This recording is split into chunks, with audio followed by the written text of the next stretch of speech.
Welcome back to the Rockman Power Hour, a podcast where we talk to the most interesting people in the world of pop culture, music, and everything in between. And this week, we are going to be joined by the lead singer and founding member of the band, Job for a Cowboy.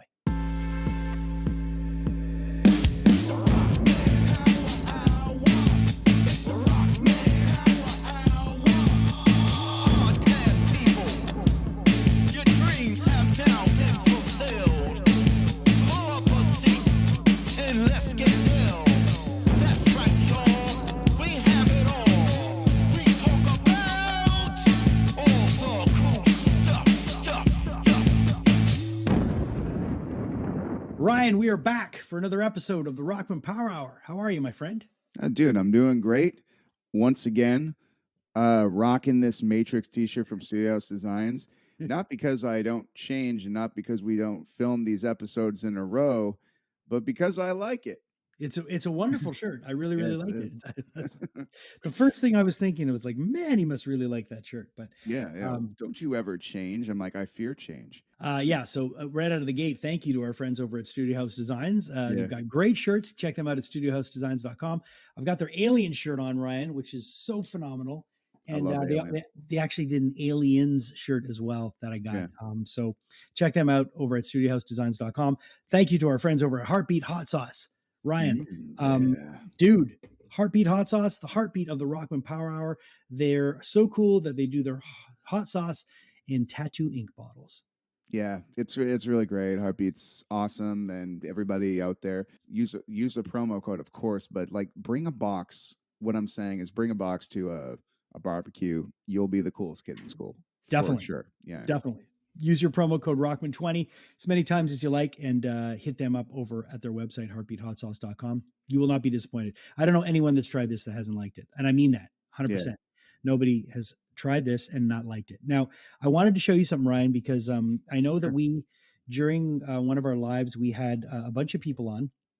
And our Halloween one, we were joined by Thomas Bullman, who you and I met in Niagara Falls. From Bolaires. And I wanted to show you what arrived in the mail today because I know you're a big fan of the movie Beetlejuice. I am.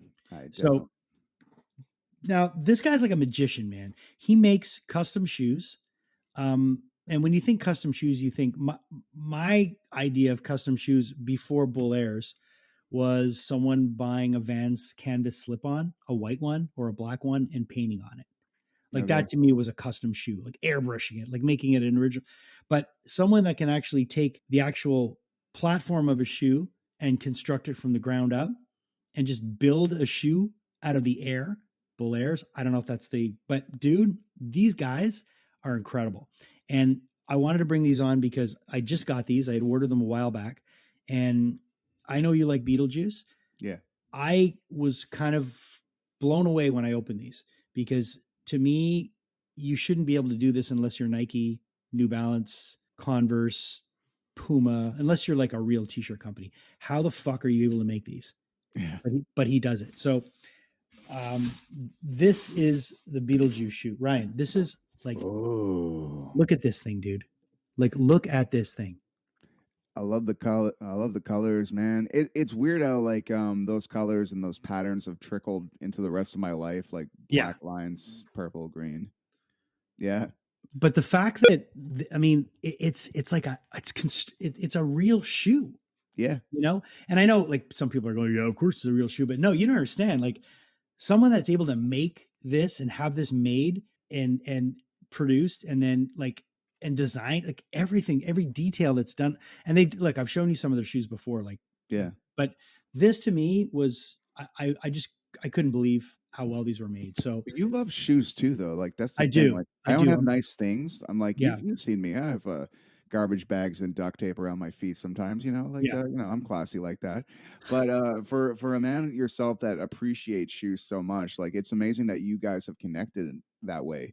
Yeah. Because you won't just put anything on your feet, man. You're a fancy bastard. Well, I've always liked shoes. I've always liked the idea of a pop culture property collaborating with a shoe company. And that's what these guys do.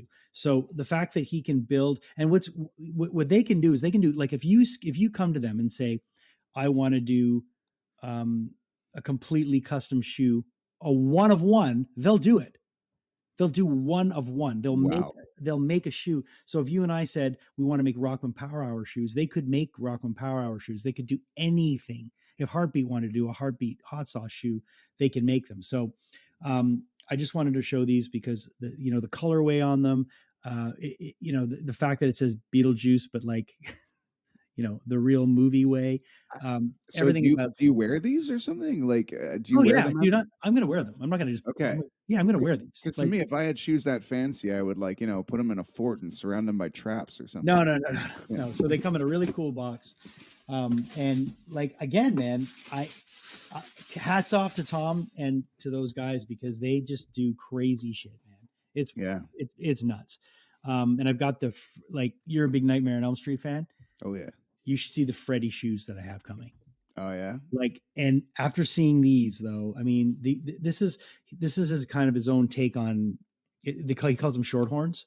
Mhm. So it's kind of like a reverse swoosh, I guess, but they're super comfortable. They're just, man, I had them on before and I was like, these are comfy, man. These are really, really fun. And they're made well. Like this is a well-made shoe. Usually novelty shoes Are not junk. novelty, are junk. Are garbage. Yeah. Well, sometimes a lot of theme bands are garbage too, where the music doesn't matter. But then you get great bands like Misfits and Kiss, where like the actual music kicks ass. It just happens that they have image too. Same thing with Bowie. But for every one of those bands, you have a band where you're like, here's a specific theme, and then they suck, but they're getting by with the theme and shit. So, well, yeah. So definitely check out Bull Airs.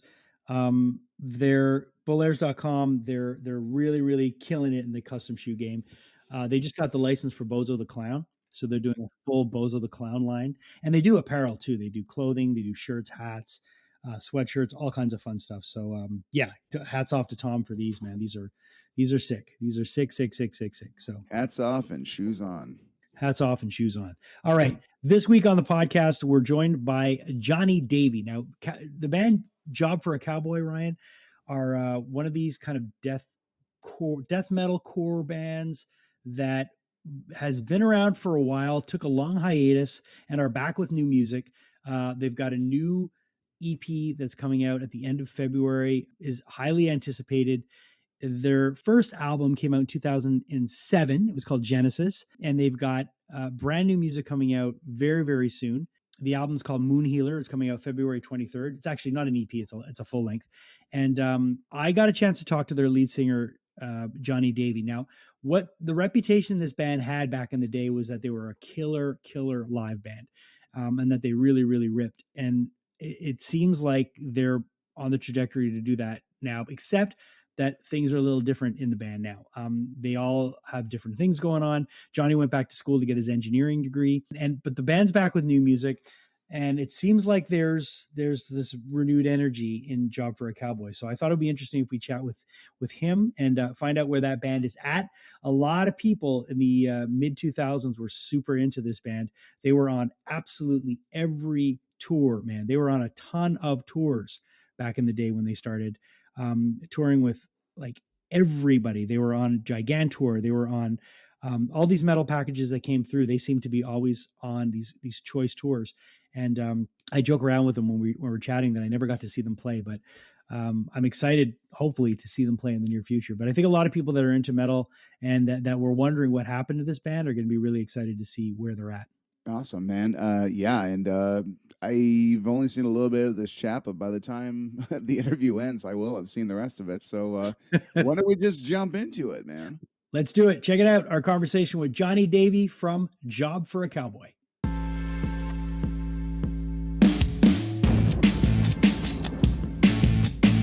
Oh, good. Hey, what's going on, man? Hey, man. I'm doing great, man. How about yourself? I'm good. You look like you're either gaming, working at Burger World, or you're doing a lot of interviews. Is this a reference to my microphone? Yeah, come on. I love it though. Yours looks just like mine. Come on, man. Right, totally. It's hey, wait. Oh, okay. Never mind. God damn it. You had to pull that up right in front. How's it going, man? You look like you're in your garage getting ready to go on a tour. This is my garage. That is absolutely 100% correct. It is 50 degrees ish in Arizona, which is way too cold for me. Yeah, it is. That's cold for Arizona. Jesus. Yeah. So I'm like a lizard and eat my eating rock. Otherwise, I'm just not happy. Where are you originally from? I grew up in Arizona. Oh, okay. So for you, it's not like you went from, let's say, like the Northeast and then moved to Arizona. I'm like, why is it cold? For you, Yeah. it's Yeah. more like, why is it cold? It's been warm my entire life. Yes, exactly. It's January. It's too much for me. Yeah, well, listen, dude, I'm in Canada. I'm in Montreal, so don't even talk to me about cold. Oh no, If I I know. turn this Trust me, camera, you know, you I've been there many times myself. I know how that is. So thanks a lot for taking the time to chat today, man. I was mentioning when I was talking to Sarah, we do a lot of stuff with Sarah. And when she was soliciting her stuff that she had coming up, and I saw you guys on the list, I was really anxious to talk to you because you're one of those bands that has kind of, I don't want to say flown under my radar, but it's always been that band that like I'll be at a show and I didn't catch you, or like you were on a package and I didn't get there at the right time, whatever the case may be. But it's always been a band that I've wanted to see live, because everyone that's told me, that got a chance to see you guys live has said the same thing. Like this band just absolutely fucking rips. So I'm excited to see that you guys are going back out on the road. I'm excited to see that you guys have new music, and I'm really excited to chat with you because I want to get to know a bit more about this band and a bit more about you. Awesome, man. Thank you. So can you tell me a bit about the, like, when I look back on when how long this band's been around, because you're not quite 20 years, but you're circling in on that mark. Usually when a band's been around for about 10, you can tell if they're going to be around or if it's just kind of fall off. But you guys have always kept this. It's almost like you've always been bubbling under the underground, but just about to snap. Hmm. What's it been like for you guys since 2007 to now? Okay. Well, I mean, when we were very active, I mean, we were relentless. We toured nonstop, Right, especially like I think in 2007. Man, that I couldn't. Looking back at how much we toured is kind of baffling to me. It's at my age now, things have been very different. I mean, realistically, we've been on hiatus for nearly 10 years right, at this point. right. So I think the biggest difference between 2007 and now is probably perception of the band in and of itself. I mean, I think in 2000, this is something that always gets brought up with the band as far as, gatekeeping and elitism, Yeah, being an elitist in regards to our band. It's strange for me personally now today because uh, looking back, reflecting back, I can personally admit that I was guilty of being somewhat of an elitist to some regard. But it's strange to have that mindset when, especially looking back then, our right.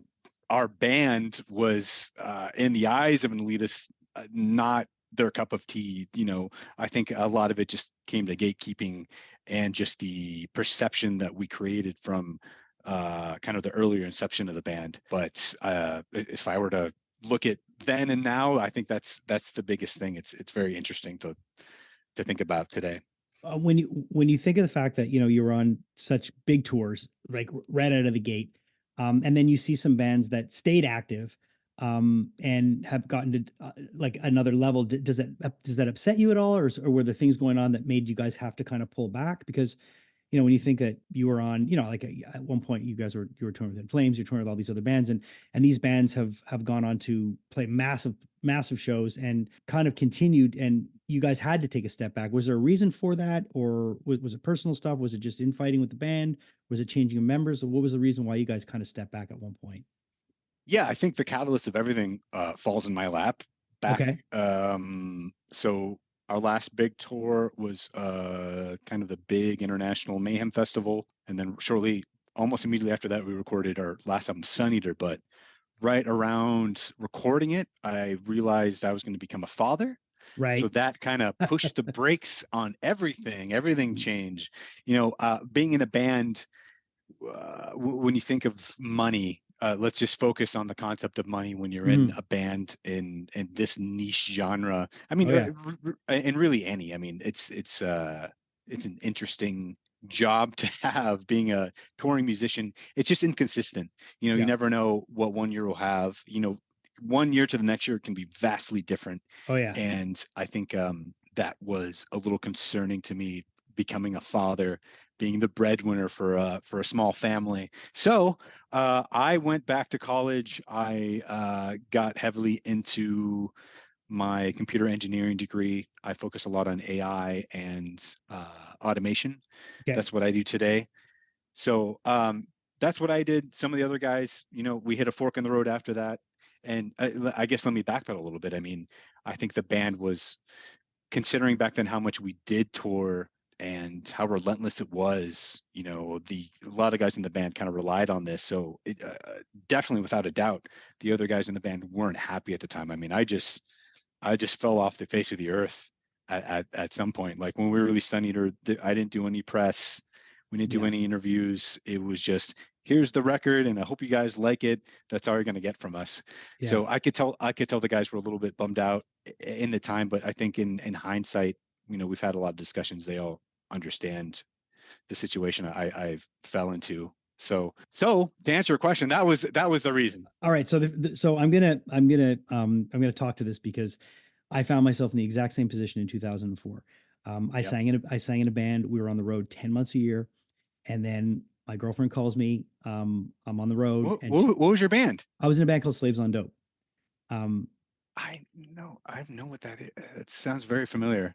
we were really active in like 90 2000, like late 90s 2000s. But I got the call that we were gonna be having a kid, and Hold on here. I'm sorry to cut you off. that's okay, man. Don't worry about it. It's all good. I know exactly. Okay, I know exactly. Okay, yes, Uh, I'm familiar. I'm not like super familiar, but yeah, yeah. yes, I But remember this. so why I can speak to what you're saying is that I found myself in the same, like my kid's 19 and my daughter's 16 now. Wow. But it was the same thing. I got the call where it was like, hey man, I don't want to be that guy who's away all the time. I want to be a dad. And I switched gears and I found a whole other path to go on. But when I came back to music, I had this renewed energy and I had Yes. this passion for it again, which gets lost in the day-to-day grind of going out there. And I mean, when you look back on all the tours you did, I'm sure there were times when you were, going and playing Download Festival where you're like not even enjoying it because you're thinking about what's coming up in the next 3 months and that you don't have enough money to pay your rent and Yep. that you didn't Yep. sell enough merch, that it's all that shit. So I totally understand where you're coming from. And I bet you, because you did that, the band's better for it now. Yes. You nailed it on the head. I give Slaves on Dope. You guys were on Ozfest, right? At one Yeah. point? 2000. Yeah. Oh, that's okay. Yeah. I do remember. Okay. Yeah. Yeah. Yeah. That's awesome. Um, No, I mean, you just nailed it on the head. Yeah. That's awesome that you're literally in the same situation I was in. Yeah, and I get So it. And the thing that's is, really cool. but what's great is that, when you're a musician and you're, let's say you start off when you're 18 or 19 and you're just going, going, going, all you can imagine yourself doing is music. So Yeah, it's this grind. absolutely. And then, and it's this fear in your head where if I don't do music, I'm going to fail and I'm a fucking loser. But then when you're forced to take, at least for me it was, but when you're forced to take a step away and think about somebody else that's coming into the world that you have to take care of, it's fight or flight, man. You got to do It it. is, So, man. Exactly. and you You're work through that fear, and now you're probably you're working in AI. Business is booming. I yes. mean, you got a garage, dude. You've got like Look at me. I got the garage. I'm you've living got the dream. I could see you've got rails for a garage door. I mean, that's a lot best. That's a lot. You're doing. You have a house, and a lot of Yes. people that wouldn't have taken a step away and manned up, for lack of a better word, might not have been in that situation. So, um, sorry to take you off track, but I really understand how that can be a really scary situation to be in. But usually the bands I talk to that have pulled away, done their own things, and come back are usually so much happier that second time around. Yeah, that's exactly I mean, we took a big hiatus, Yeah, we never announced that the band was broken up. We always left the door cracked open just sure. because there was an inkling of a feeling that we would come back and do something. And that's exactly, we were right.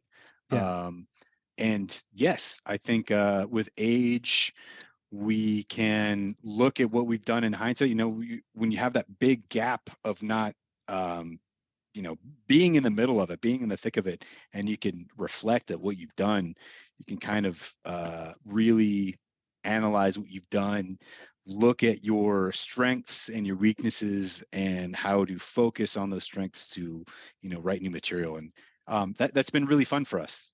I think a lot of us are um, with me being in programming on the technical side, I love that stuff. And I know the other guys are the same way. So I totally agree with you. Yes, it's been awesome. You're heading into releasing new music. Are you kind of scared about releasing new music? I know that you've got February as the release date, and it's I think it's an EP, right? No, it's actually a full length Oh, album. it's a full length. Okay, all right. Hmm. Because I didn't get the music in time, but you know, I like Sun Eater, like all that, like the stuff that I have been listening to, I really like. And I love the fact that it just seems like this band has this energy that I have to, like, again, come back to what I said at the beginning. I have to see this live because everyone that I have spoken to has seen you live said, man, this band fucking rips.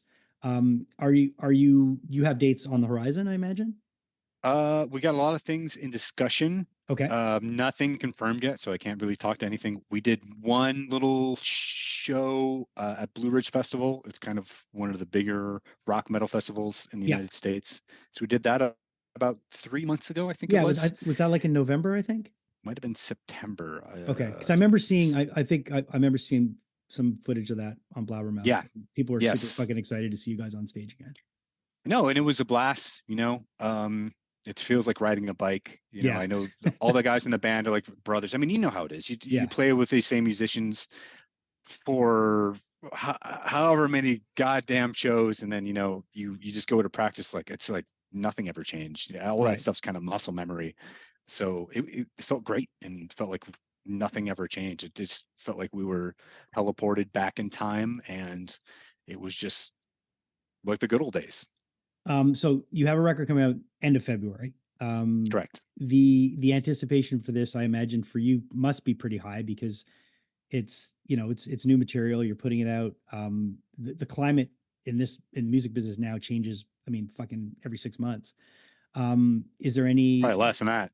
Yeah, it's like it's bananas. But at the same time, what's great about now is that when someone discovers you, they dive back and they become fans so quick. I mean, you can get Yes, someone that'll that's just true. become a fan like overnight, and they can devour your entire catalog. They can find places where to get your shirts. They've already studied you guys live, and they're just waiting to see you. So that's the thing. I'm talking to a lot of bands that have kind of come through the other end of this weird time that we've had over the last 20 years in music, that they've all Hmm. found that the ones that have been consistent with it have this fan base now that is just like feverish, that they just want everything and they consume it, but they want more all the fucking time. Yeah, yeah, it seems to be the case. I mean, we don't look, to be honest, we don't look too closely in what the fans are doing or want. I mean, it sounds kind of cliche and almost pretentious, but in the end, I mean, we just write music for ourselves. For I you mean, guys. Yeah. we're a bunch of we're getting close to middle-aged men at this point. Yeah. And it's always been like that since the start. I mean, you look at our first EP to Sun Eater to our new record, they're vastly different. And I think if we were catering to what the general audience maybe wanted or what maybe people expected, our band would sound very different.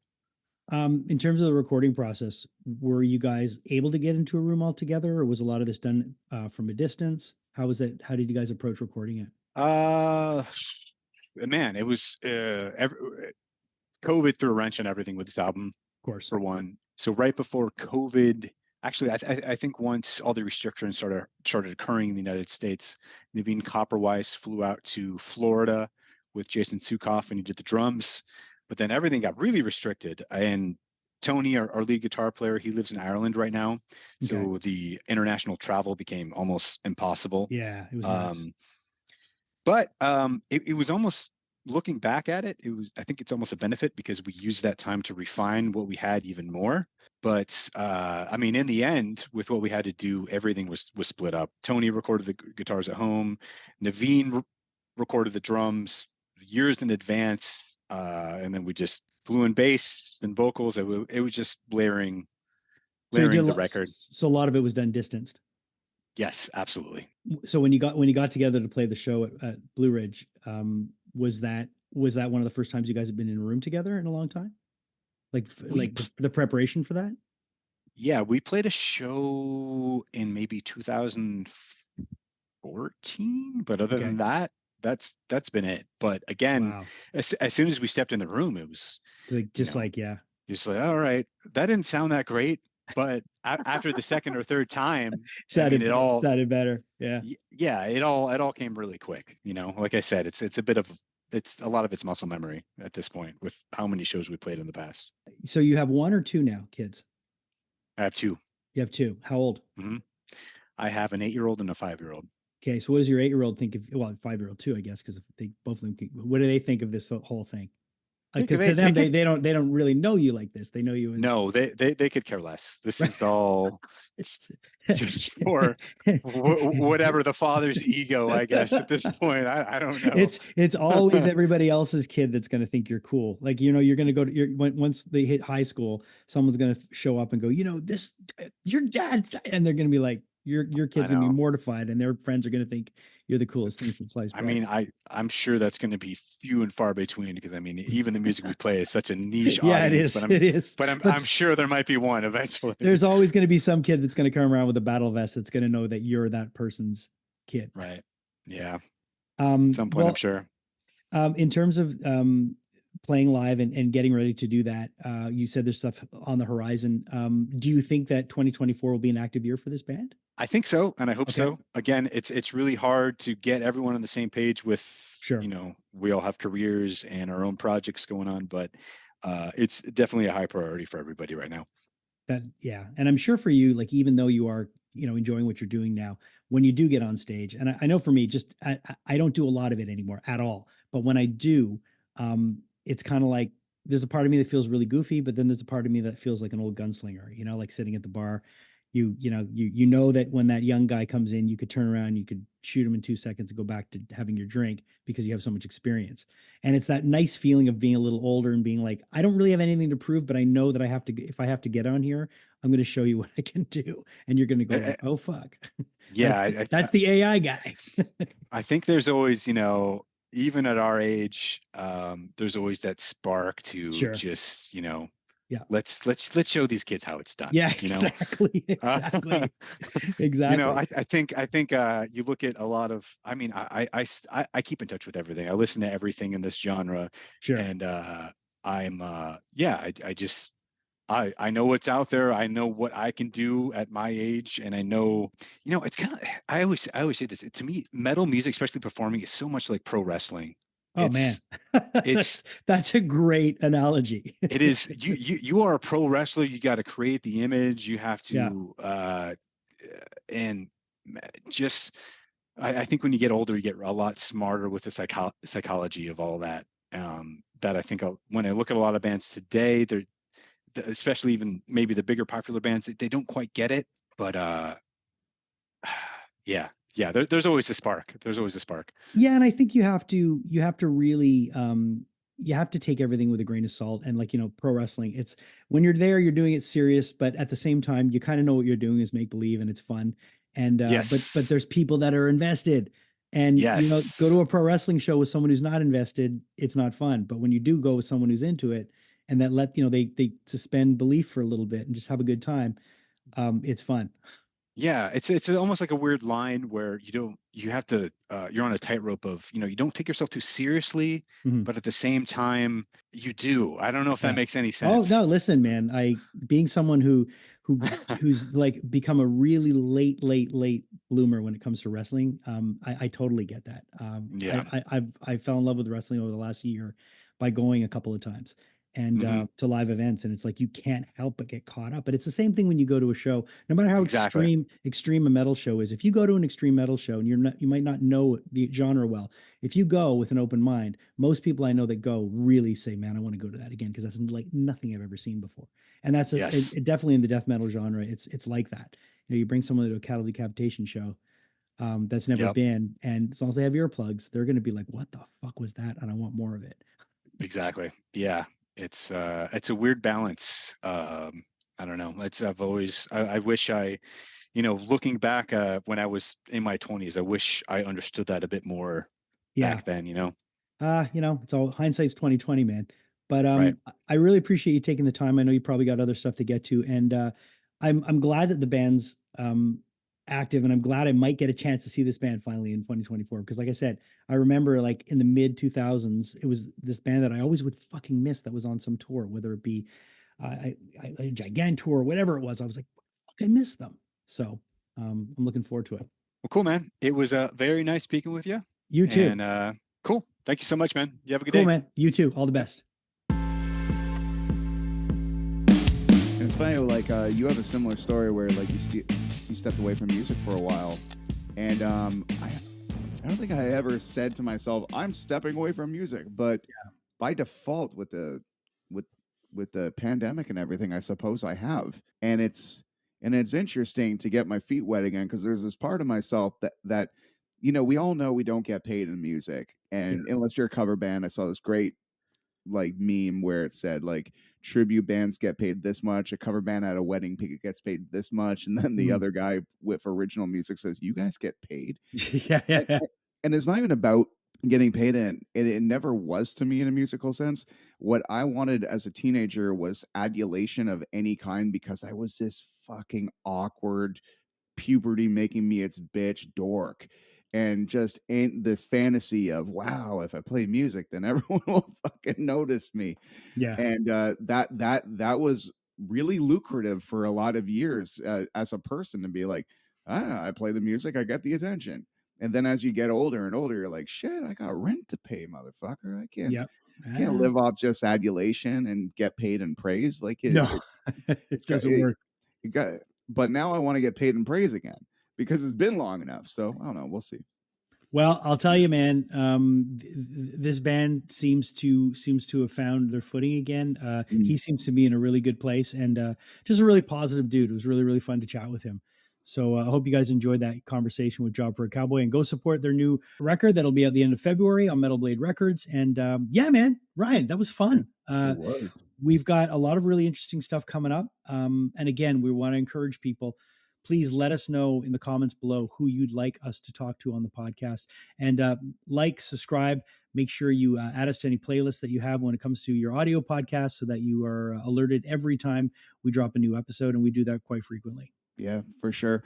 And I would love to talk to musicians about like movies and stuff, or actors about music. Like you did that. You had a show a long time ago where you would talk to somebody about a record, but it wasn't someone in the music industry. Yeah, so I had a show. I had a show on CJD called On the Record, and we would talk to people about their experiences in music, their musical journeys, from the first album that they bought, the first music they remember hearing. That's and it was what I love though. Hearing, that's the part I like. Like not like, what was your first album like? Like what's the album that made you turn from Dorothy in Kansas to Dorothy in Oz? What opened the door and turned the world into color? Yeah, I definitely. love that. You got to do that more, man. Hey, we should start a show where you could do that. Yeah, imagine, and no one would tell me who I could have on or who I couldn't have on. Yeah, imagine that. That would be really, really cool. No, but I definitely love the idea of. I mean, it's cool when you have a guest on and you ask the same questions, staple questions. I'm not opposed to that, and we were mentioning that a couple of weeks ago about maybe asking people what their favorite nerdy thing was. What was their their favorite thing that they nerd out to. So yeah, definitely. So let us know if you have suggestions for something you'd like to ask our guests, or a good question we could ask. Please let us know. And you can always hit us up over at the Rockman Power Hour on Facebook, on Instagram, and everywhere in between. Thanks again to our sponsors, Heartbeat Hot Sauce, the heartbeat of the Rockman Power Hour, and use our promo code Rockman20 below, and you will get 20% off your entire order. And also thanks to Studio House Designs. Thank you to our producer, Julia Kajerski. Thank you to my co-host, Ryan Stick. And thanks to all of you for joining us this week on the Rockman Power Hour. We'll see you soon.